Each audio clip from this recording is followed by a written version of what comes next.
faciliter des réunions inclusives et accessibles. Dans la vidéo précédente, nous avons discuté de la façon d'organiser une réunion efficace.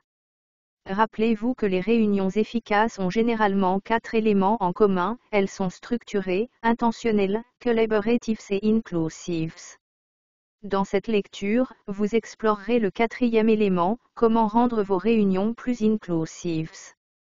Créer un environnement inclusif. L'inclusion d'employés d'origines et d'identités différentes est extrêmement importante pour toute organisation cherchant à créer un fort sentiment de connexion sur le lieu de travail. De plus, lorsque les membres de l'équipe se sentent inclus, ils ont tendance à vouloir faire de leur mieux. C'est aussi très bien pour l'organisation. La création d'un environnement inclusif peut être particulièrement difficile lors des réunions, car elles peuvent être intimidantes pour les participants. En tant que chef de projet, il fait partie de votre travail de faciliter des réunions qui incluent tous les participants et qui créent un sentiment de sécurité émotionnelle et de valeur pour la contribution active de chacun. Afin d'aider à faciliter des réunions inclusives qui se sentent responsabilisantes pour tout le monde, vous devez mettre en place des procédures qui sont systématiquement suivies et prévisibles. Formalisez les enregistrements initiaux pour le groupe qui renforcent la compréhension et assurez-vous que tout le monde sait que leur contribution est nécessaire. Créez un processus qui demande systématiquement à chaque personne une mise à jour sur son travail et / ou comment elle se débrouille dans sa vie quotidienne.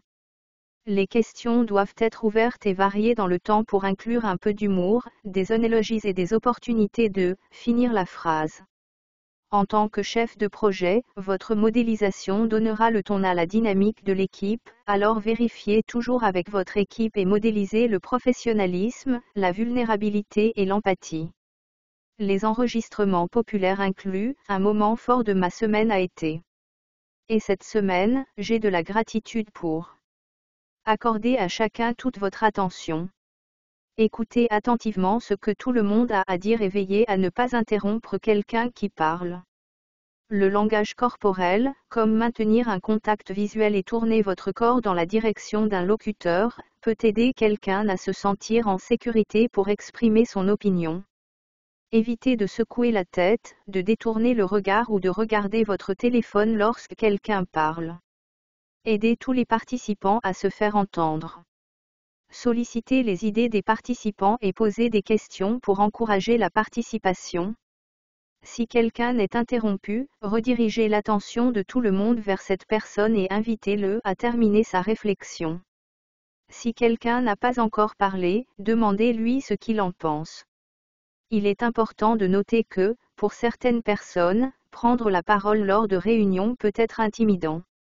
Cela peut être particulièrement vrai dans les réunions virtuelles ou les conférences téléphoniques.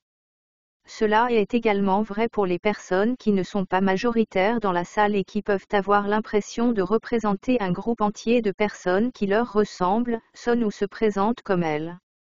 Vous constaterez peut-être également que les personnes débutantes peuvent également être nerveuses à l'idée de s'exprimer car elles ne font que commencer leur carrière.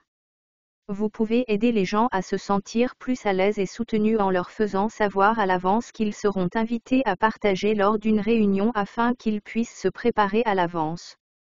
Vous pouvez également solliciter des commentaires après une réunion de toute personne qui n'a pas pris la parole. Aidez les participants à se sentir à l'aise de partager différentes perspectives. Encouragez les idées différentes ou opposées en indiquant clairement que les points de vue alternatifs sont appréciés. Pour donner le ton, commencez la réunion en encourageant des perspectives concurrentes.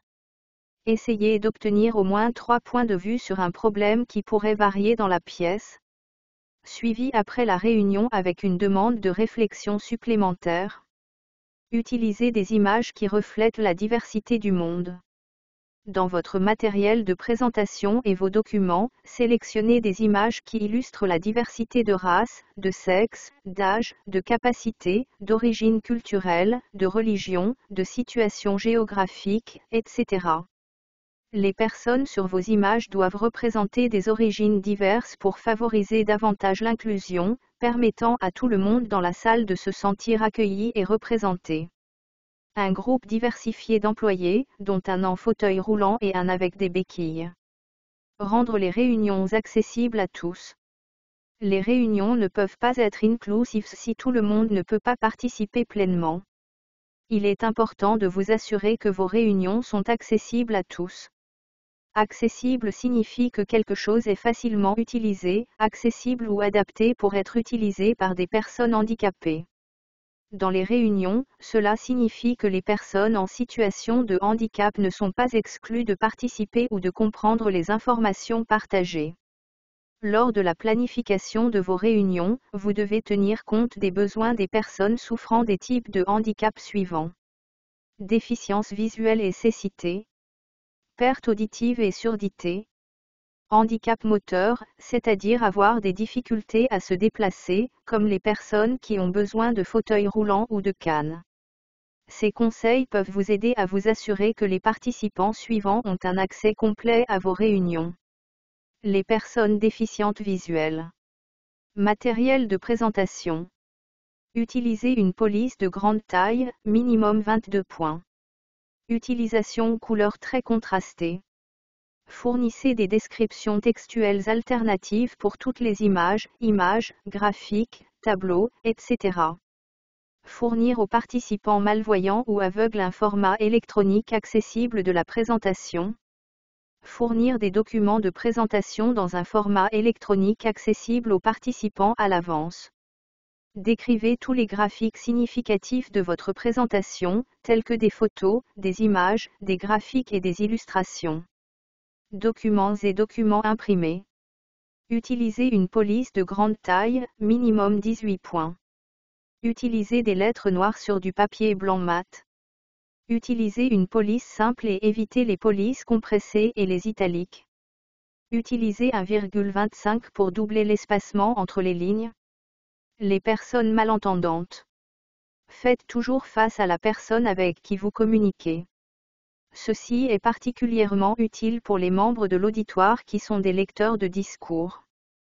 Parlez clairement, à un rythme et à un volume modéré, et laissez à l'autre personne le temps de répondre. Évitez d'exagérer, de ralentir votre discours ou de parler fort. Demandez des éclaircissements si vous ne comprenez pas quelque chose que la personne communique. Incluez toutes les informations présentées dans une présentation orale sur des diapositives. Ajoutez des sous-titres ou des sous-titres aux vidéos. L'aide YouTube fournit des instructions pour ajouter vos propres sous-titres codés à vos vidéos. Personnes à mobilité réduite. Prévoyez un grand espace de circulation dans votre salle de réunion afin que les personnes utilisant des appareils de mobilité puissent facilement passer. Proposez des places assises accessibles dans toute la pièce. Pour les présentations, utilisez des sièges en demi-cercle afin que tous les participants puissent faire face à l'orateur. Clés à emporter. La création de réunions inclusives et accessibles à tous les participants améliorera l'engagement, la productivité et le moral de votre équipe.